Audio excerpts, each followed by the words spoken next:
The radiant Citta is Avijja. Normally, the Citta is radiant and always ready to make contact with everything of every sort. Although all phenomena, without exception, fall under the laws of the three characteristics, dukkha, anicca, and anatta, the true nature of the Citta doesn't fall under these laws. The extent to which the Citta does follow these laws is because the things that fall under these three characteristics come spinning in and become involved with it, so that it goes spinning along with them. Even then, though, it spins in a way that doesn't disintegrate or fall apart. It spins with the things that have the power to make it spin, but the natural power of the Citta itself is that it knows and does not die. This deathlessness is something that lies beyond disintegration. This non-disintegration is something that lies beyond the three characteristics and the common laws of nature, but we're not aware of it because conventional realities become involved with the Citta and surround it, so that the Citta's behavior conforms thoroughly to theirs. The fact that we're unaware that birth and death are things that have always been with the Citta infected by Kilesa is because ignorance itself is an affair of Kilesa. Birth and death are an affair of Kilesa. Our own true affair, the affair that's ours, pure and simple, the affair of the Citta, pure and simple, is that we don't have the power to be our own true self. We have been taking all sorts of counterfeit things as our self all along, and so the Citta's behavior is not in keeping with its true nature. Its behavior falls under the sway of the deceits of Kilesa, which make it worry and fear, dreading death, dreading everything. Whatever happens, a little pain, a lot of pain, it's afraid. If even the least little thing disturbs it, it's afraid. As a result, the Citta is filled with worries and fears. Even though fear and worry aren't directly an affair of the Citta, they still manage to make it tremble. We'll see, when the Citta is cleansed so that it is fully pure and nothing can become involved with it, that no fear appears in the Citta at all. Fear doesn't appear, courage doesn't appear. All that appears is its own nature by itself, just its own timeless nature. That's all. This is the genuine Citta. Genuine Citta here refers only to the purity or the sa-upadisesa nibbana of the Arahants. Nothing else can be called the genuine Citta without reservations or hesitations. I, for one, would feel embarrassed to use the term for anything else at all. The original Citta means the original Citta of the round in which the Citta finds itself spinning around and about. As in the Buddha's saying, monks, the original Citta is radiant. Notice that.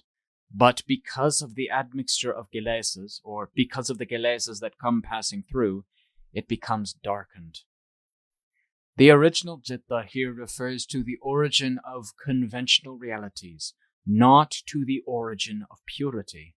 The Buddha uses the term Bhappasarang, Bhappassaramidang Cittang Bhikkhave, which means radiant. It doesn't mean pure. The way he puts it is absolutely right. There is no way you can fault it. Had he said that the original Citta is pure, you could immediately take issue. If the Citta is pure, why is it born? Those who have purified their Cittas are never reborn. If the Citta is already pure, why purify it? Right here is where you could take issue. What reason would there be to purify it? But if the Citta is radiant, you can purify it, because its radiance is Avijja incarnate and nothing else. Meditators will see clearly for themselves the moment the Citta passes from radiance to mental release. Radiance will no longer appear. Right here is the point where meditators clearly know this, and it's the point that lets them argue, because the truth has to be found true in the individual heart. Once a person knows, he or she can't help but speak with full assurance. Thus, the fact that our Citta is surrounded, made to fear, to worry, to love, to hate, or whatever, is caused entirely by the symptoms of conventional reality, the symptoms of Kilesa. We have no mental power of our own. We have only the power of Kilesa, Tanha, and Asava pushing and pressuring us day and night while we sit, stand, walk, and lie down. Where are we going to find any happiness and ease as long as these things, which are constantly changing, keep provoking the Citta to change along with them without our being aware of the fact?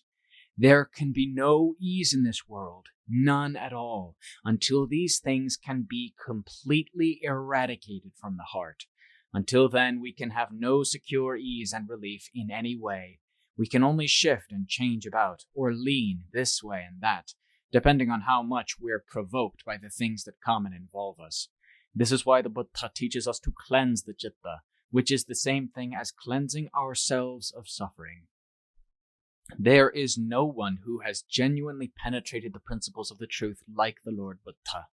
Only he can be called Sayampu, one who needs no teaching or training from anyone else. In curing his heart of Kilesa, he performed the duties of both student and teacher, all by himself, until he awakened to the level of the superlative Dhamma, becoming the superlative person, the superlative master. This is not to deny that on a level of samadhi, the development of mental stillness, he received training from the two hermits, but that, in itself, wasn't the way of extrication leading to the level of omniscience, Sabbanyu. By the time he was to attain omniscience, he had left the two hermits and was striving on his own. He came to know the Dhamma on his own, and to see on his own, without anyone else's teaching him. He then brought that Dhamma to teach the world, so that it has known good and evil, heaven, hell, and Nibbana ever since. Had there been no one to teach us, we of the world would be completely burdened with the mass of fire filling our hearts, and would never see the day when we could put our burdens down. This being the case, we should appreciate the worth of the Dhamma that the Buddha brought to the world after having endured hardships in a way no one else in the world could have managed. So now, at present, what is it that covers the heart so that we can't find its radiance and purity, even though each of us wants to find purity? What conceals it?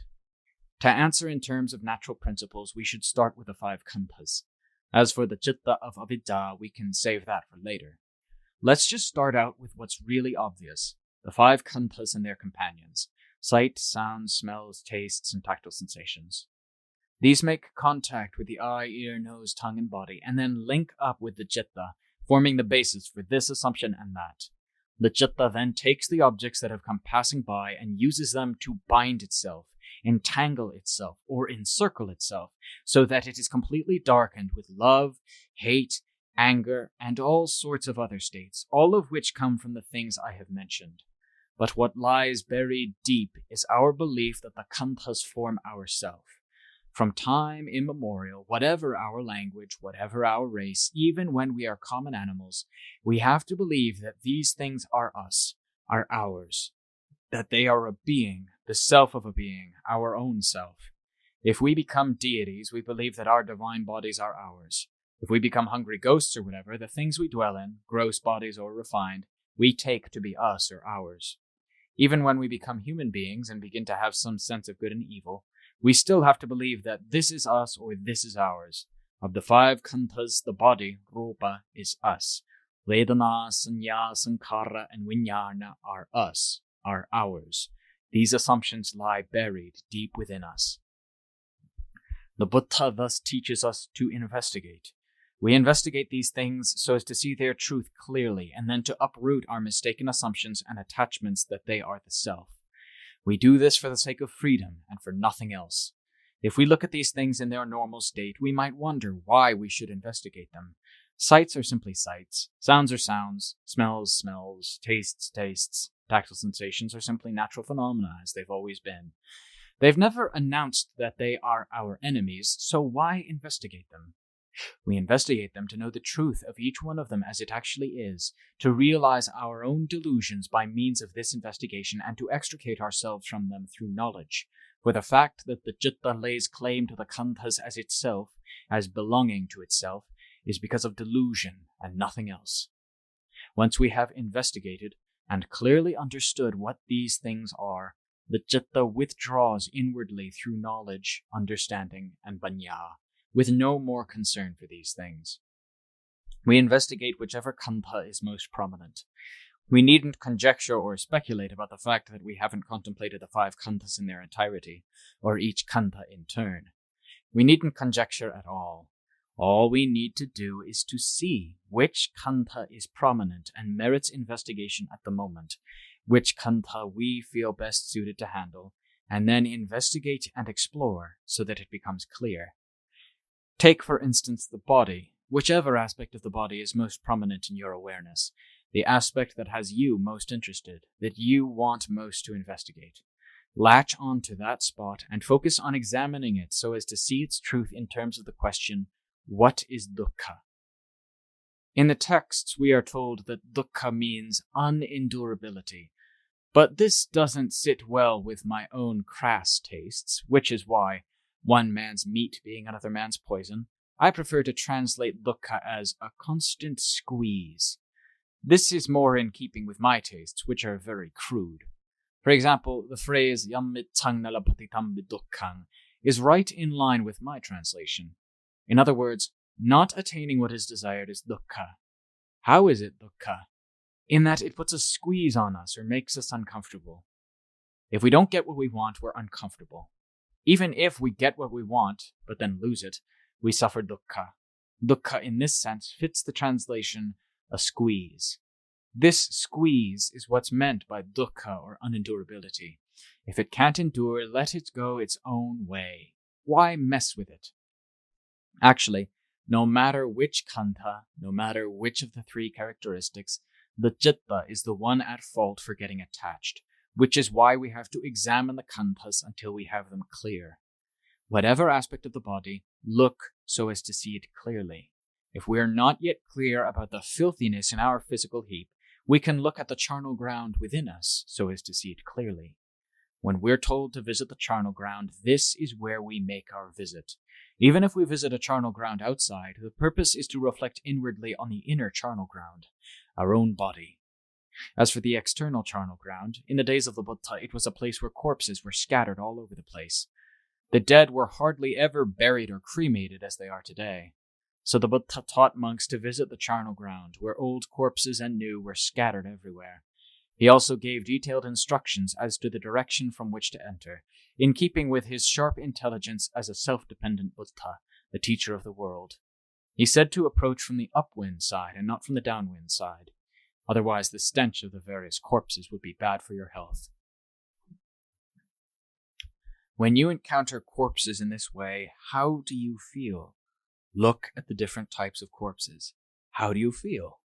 Now refer inwardly to your own body, which is another corpse. This is how he taught the monks to investigate. Once we have an eyewitness, ourself, as to what the corpses in the external charnel ground are like, we can refer inwardly to the internal charnel ground, ourself again. Once we have grasped the basic principle, the external charnel ground gradually fades out of the picture.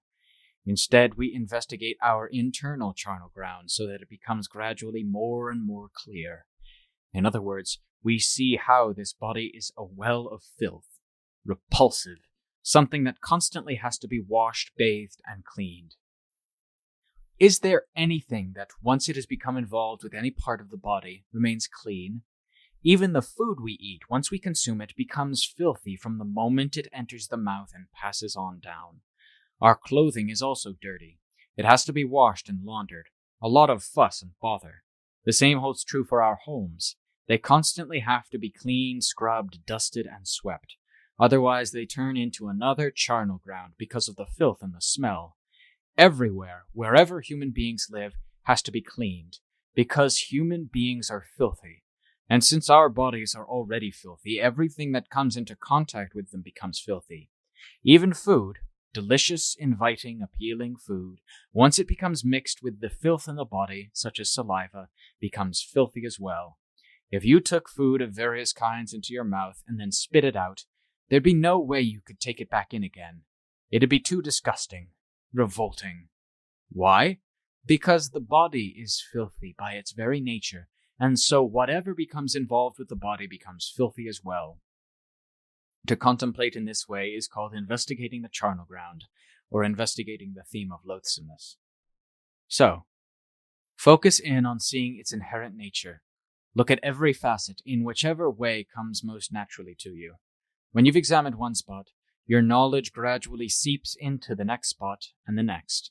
If mindfulness and awareness keep in close connection, Banya can't help but go to work and advance unceasingly. You'll feel profoundly moved as you come to see and know truly step by step.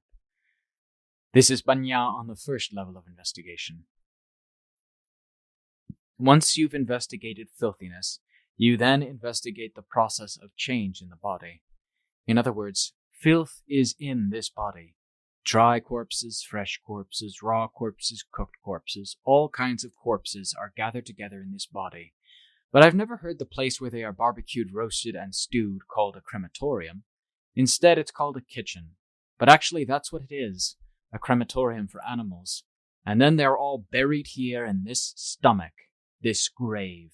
We're a burial ground for all kinds of animals. Yes, us, if we look at ourselves in all fairness, with impartiality, because we're filled with old corpses and new. Once we have contemplated in this way, then if we don't feel disenchantment, if we don't feel disengagement, what will we feel? For that's the way the truth actually is. The Buddha taught us to get to the truth because this is what the truth is. If we don't resist the truth, we will be able to unshackle ourselves from our attachments and false assumptions, from our stupidity and foolishness, step by step. The Citta will become bright and clear, radiating its brightness with dignity, bravery, and courage in the face of the truth that comes into contact with it at all times. It will be content to accept every facet of the truth with fairness and impartiality. Even though we may not have yet abandoned our attachments absolutely, we can still find relief in having put them down to at least some extent. We no longer have to be constantly weighed down with our attachments to the khandhas to the point where we are always miserable. This is in keeping with the saying, fools, the heavier their burdens, the more they keep piling on. Sages, the lighter their burdens, the more they let go, until nothing is left. When we investigate in this way, we should examine the process of change in the khandhas. Every piece, every bit, every part of the body undergoes change. There's no exception, not even for a single hair. Everything undergoes change in the same way. So which part is us? Which part is ours? To which should we be attached? The same holds true with the word anatta. It drives home even more firmly the fact that these things don't deserve our attachment. Anatta lies in the same parts as change, the very same parts. They're anatta, not ours or anyone else's. Each one is simply a natural phenomenon mingled with the others in line with its own nature, without any concern for who will like it or hate it, latch onto it or let it go. But we human beings are light-fingered and quick. Whatever comes our way, we snatch hold of it, with no concern for right or wrong. We're more light-fingered and quick than 100 monkeys, and yet all of us all over the world like to criticize monkeys for not being able to sit contented and still. Actually, we ourselves can't stay contented and still in any position. We're full of restlessness, unruly, reckless, overflowing our boundaries, and yet we never think of criticizing ourselves. The Dhamma taught by the Buddha is thus like a stick for slapping the hands of this light-fingered, unruly monkey. With the 3 characteristics, anatta among them, he warns us, strikes our wrists. Don't reach! He slaps us, strikes us. Don't reach for it as me or mine. The phrase, the body is not the self, is just like that. Don't reach for it. Don't latch onto it. This is simply so that we will see that it's already anatta. By its nature, it's anatta. It doesn't belong to anyone at all. He's already told us, anatta, it's not the self. This is how we investigate the body. So, now then, focus on visualizing it as it disintegrates in whichever way seems most natural to you. This part decomposes, that part decomposes. This part falls off, that part falls off. Let yourself become engrossed in watching it, using your own ingenuity. This falls off, that falls off, until everything has fallen apart, all the bones, from the skull on down. Once the skin that enwraps them has decomposed, The flesh has decomposed. The tendons that hold them together have decomposed. The bones can't help but fall apart piece by piece because they are held together only by tendons. Once the tendons decompose, the different parts have to fall off piece by piece in a pile on the ground, scattered all over the place. You can even visualize having vultures, crows, and dogs come to eat and scatter the parts everywhere. How does the Citta feel about this? Well then, look at it.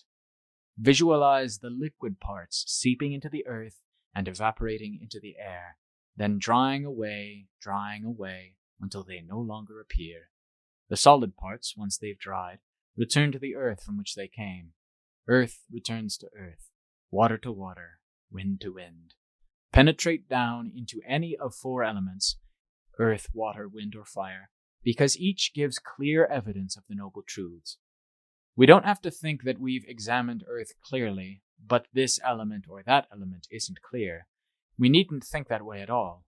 If we examine any one of them until it's clear, we will penetrate them all, because earth, water, wind, and fire are already open and above board. They appear to our sight. In our body, we already have water. Wind, for example, the in and out breath, is already clearly there, already clear to see. Fire, the warmth in the body, is something we all have here in our bodies. So why don't we accept its truth with right panya? Once we've investigated it over and over again, we have to accept it. We can't resist the truth because that's why we're here. We want the truth. So keep investigating. Look for the part that's you or yours.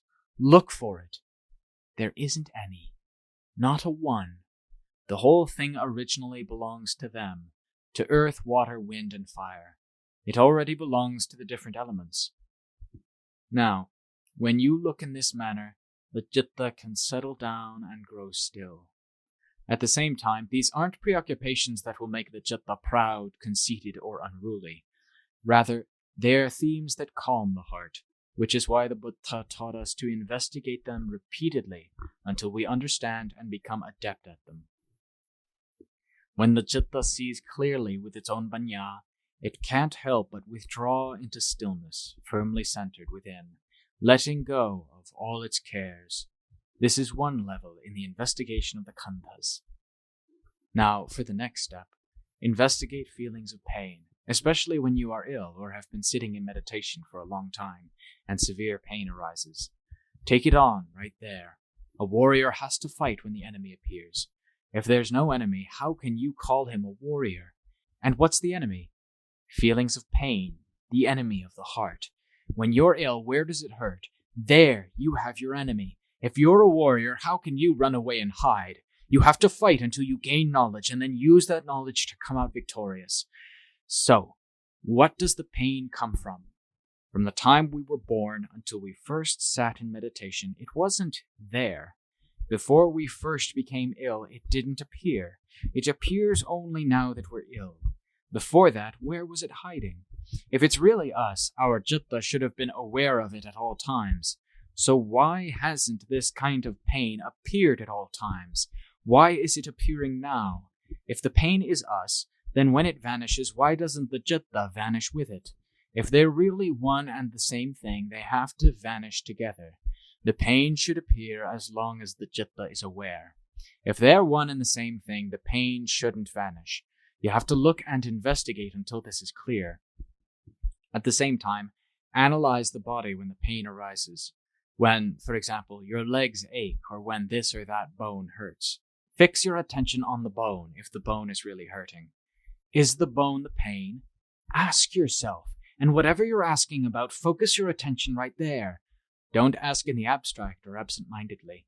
Ask in a way that focuses the Citta right down to see the truth. Focus steadily right on the pain. Stare the Citta right down on whichever bone you identify with the pain.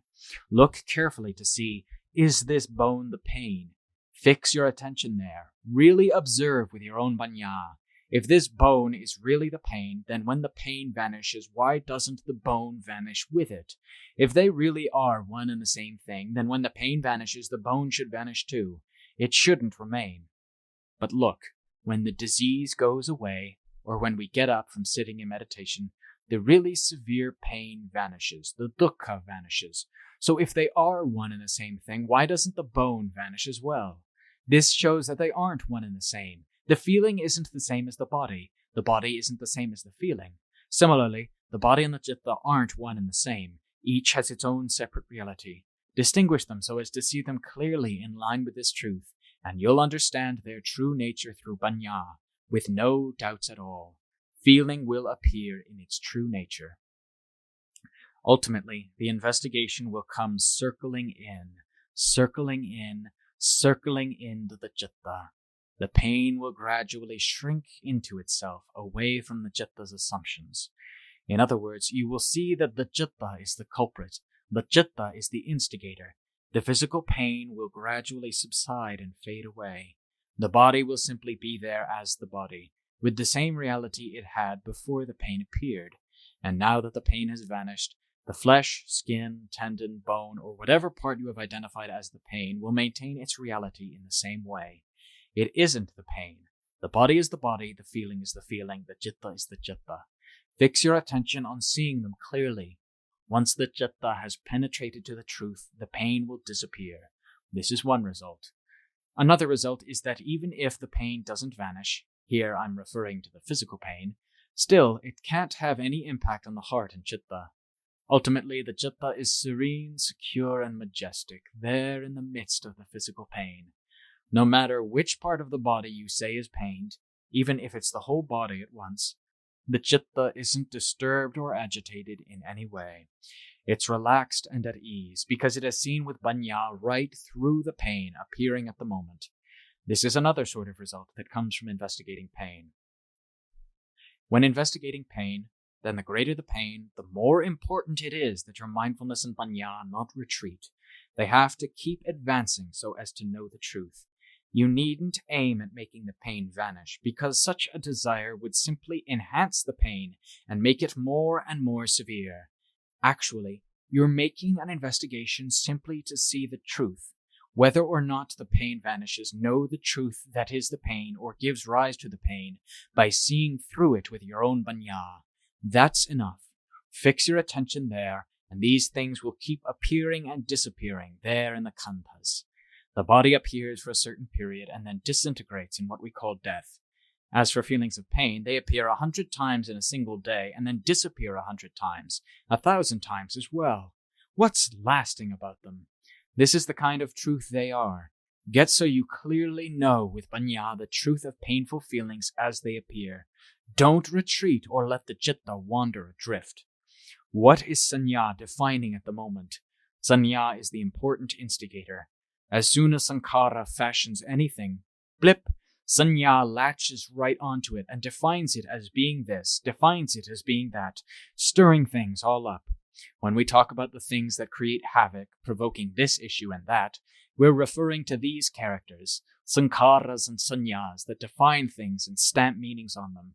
This is us, this is ours, this is pain. It hurts right here, it hurts right there. I'm afraid of the pain, I'm afraid to die. Afraid of everything, of every sort. These are the characters that fool us into fear, making the citta apprehensive, making it give up its efforts and lose. Is it good to lose? Even children playing games have a sense of shame when they lose and try to make up their losses. As for meditators who lose out to kilesa, who lose out to pain, if they don't feel embarrassed in the presence of the kilesas, the pains, and themselves, then they're simply too shameless.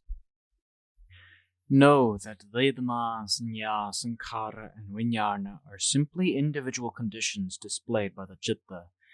They appear and vanish. Sanya anatta. See? They too are anatta, so how can you hold to them? How can you believe them to be you, to be yours, to be true?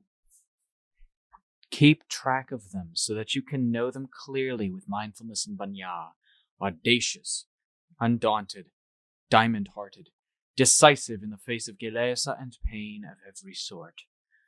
Sankharas, mental formations. They form, blip, blip, blip, in the heart. The heart ripples for a moment. Blip, blip, blip. The moment they arise, they vanish. So what substance or truth can you find in these sanyas and sankharas? Vijnana, cognizance. As soon as anything comes into contact, this takes note and vanishes. Takes note and vanishes. So ultimately, the khandhas are full of nothing but appearing and vanishing. There's nothing lasting about them that can give us any real sustenance or nourishment. There's not even the least bit of substance to them. So use your panya to investigate until you see clearly in this way, and you will come to see the real Dhamma taught by the Buddha, which has not been otherwise from time immemorial, and by the same token will never be otherwise at all. Once we've investigated to this extent, how can the Citta not withdraw into stillness until it is plainly apparent? It has to be still. It has to stand out. The Citta's awareness of itself has to be prominent, because it has withdrawn inwardly from having seen the truth of these things. The Citta has to be prominent. Pain, no matter how horribly severe, will dissolve away through investigation, through the Citta's having clearly seen its truth. Or if it doesn't go away, then the pain and the Citta will each have their own separate reality. The heart will be inwardly majestic, undaunted, unfearing. When the time comes for death, let it happen. There is no more fear, because death is entirely a matter of rupa, vedana, sanya, sankhara, and vijnana. It's not a matter of the knower, the heart, breaking apart. It's not the knower, the heart, that dies. Only those other things die. The Citta's meanings and assumptions have simply fooled it into fear. If we can catch sight of the fact that these meanings and assumptions are illusions and not worthy of credence, the Citta will withdraw inwardly, no longer believing them, but believing the truth instead, believing the panya that has investigated things thoroughly. Now, when the Citta has investigated time and again, ceaselessly, relentlessly, it will develop expertise in the affairs of the khandhas. The physical khandha will be the first to be relinquished through panya. In the beginning stage of the investigation, panya will see through the physical khandha before seeing through the others, and will be able to let it go. From there, the Citta will gradually be able to let go of vedana, sanya, sankhara, and vijnana at the same time. To put the matter simply, once panya sees through them, it lets go. If it has yet to see through them, it holds on. Once we see through them with panya, we let them go completely, because we see that they are simply ripplings in the Citta, blip, blip, blip, without any substance at all. A good thought appears and vanishes. A bad thought appears and vanishes. Whatever kind of thought appears, it's simply a formation, and as such it vanishes. If 100 formations appear, all 100 of them vanish. There is no permanence to them substantial enough for us to trust. So then, what is it that keeps supplying us with these things, or keeps forcing them out on us? What is it that keeps forcing this thing and that out to fool us? This is where we come to what the Buddha calls the Papasara Citta, the original radiant Citta. But monks, because of the admixture of kilesas, or because of the kilesas that come passing through, from sights, sound, smell, taste, and tactile sensations, from rupa, vedana, sanya, sankhara, and vijnana, that our assumptions haul in to burn us, the Citta becomes defiled. It's defiled with just these very things. Thus, investigation is for the sake of removing these things, so as to reveal the Citta through clear panya. We can then see that as long as the Citta is at the stage where it hasn't ventured out to become engaged in any object, inasmuch as its instruments, the senses, are still weak and undeveloped, it is quiet and radiant, as in the saying, the original Citta is the radiant Citta. But this is the original Citta of the round of rebirth. For example, the Citta of a newborn child whose activities are still too undeveloped to take any objects on fully. It's not the original Citta freed from the cycle and fully pure.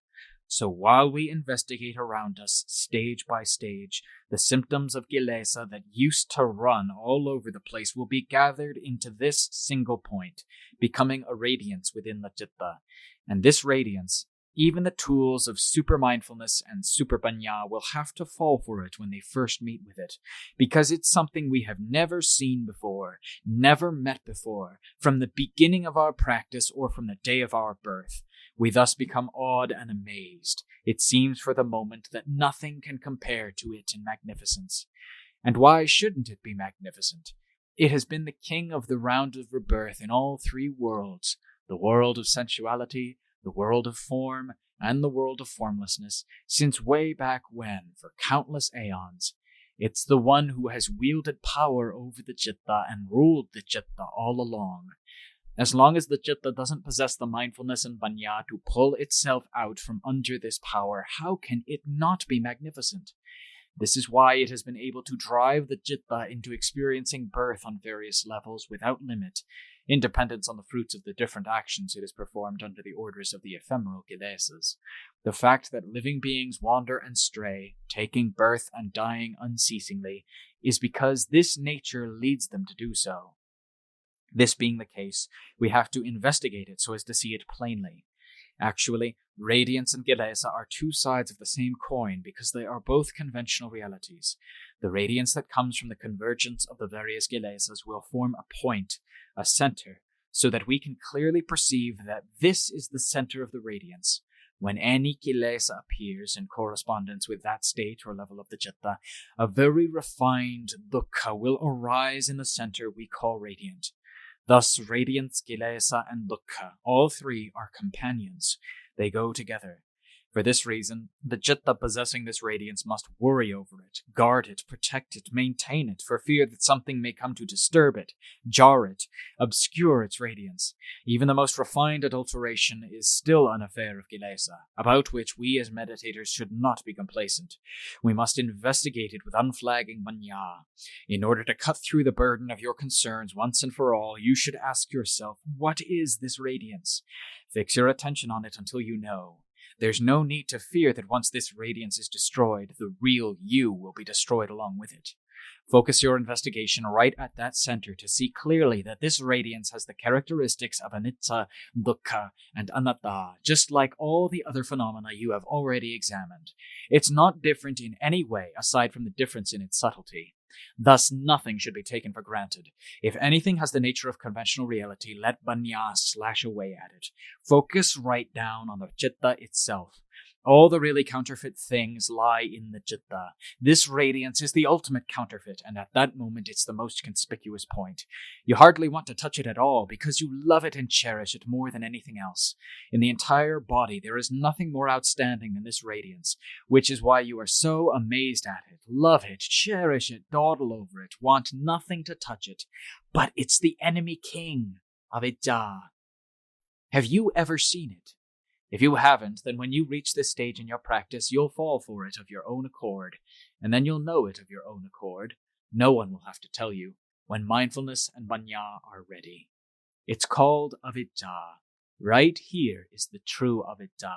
Nothing else is true Avijja. Don't go imagining Avijja as a tiger, a leopard, a demon, or a beast. Actually, it's the most beautiful, most alluring Miss Universe the world has ever seen. Genuine Avijja is very different from what we expect it to be.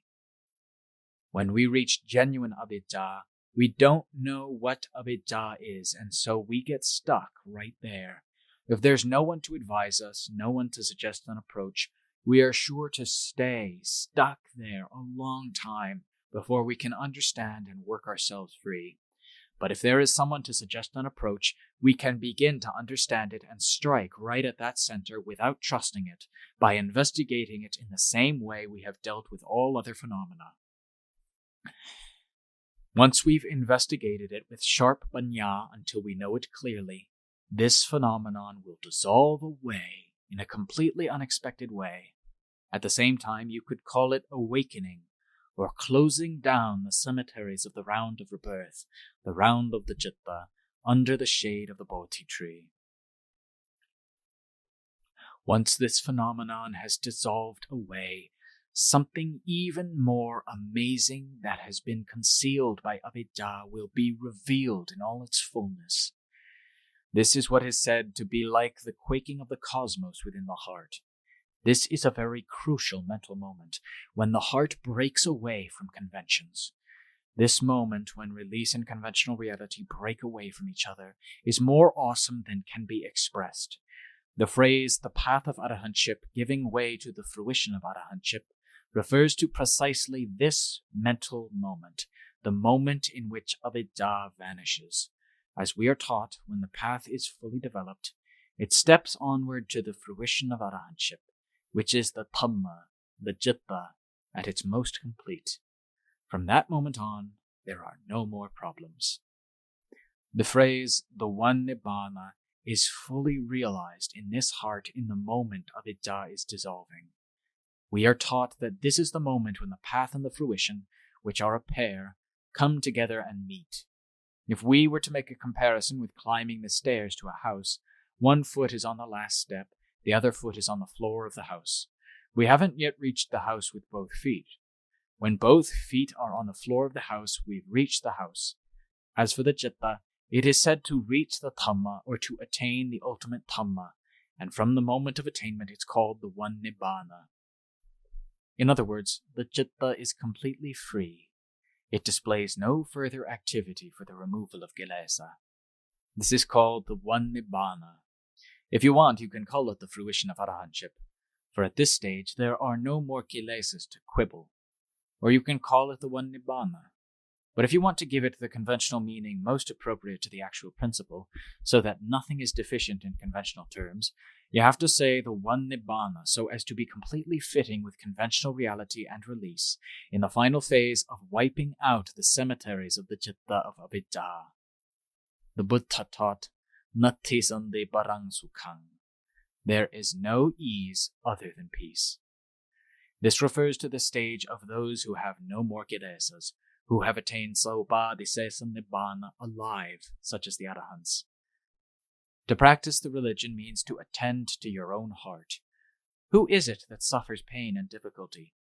Who is the suspect forever imprisoned? Who else, if not the Citta?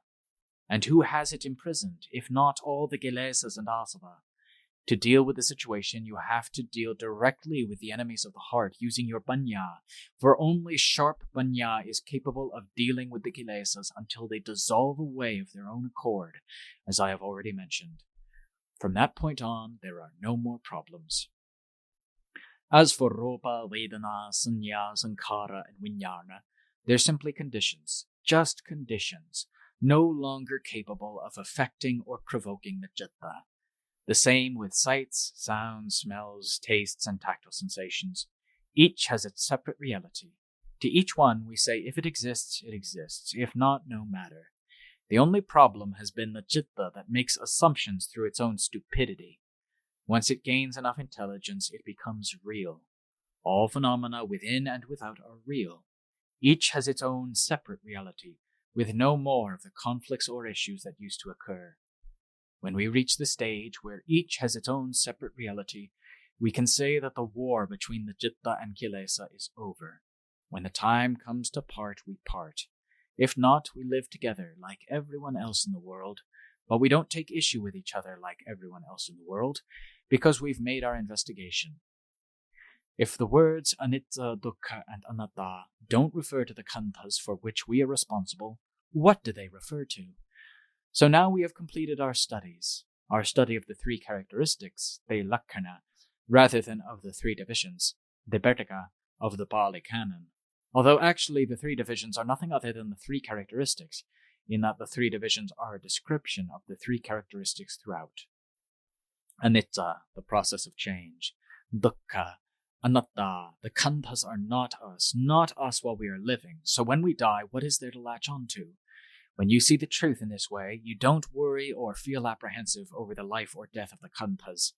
The Citta simply perceives the modes in which the khandhas behave and break apart, but by its nature it doesn't disband along with the khandhas, so there's nothing to fear.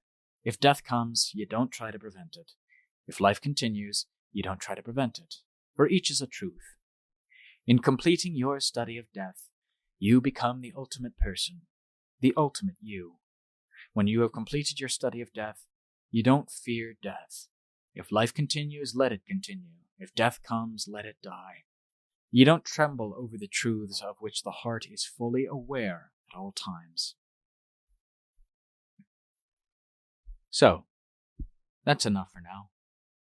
As it happens, we're at the end of the tape.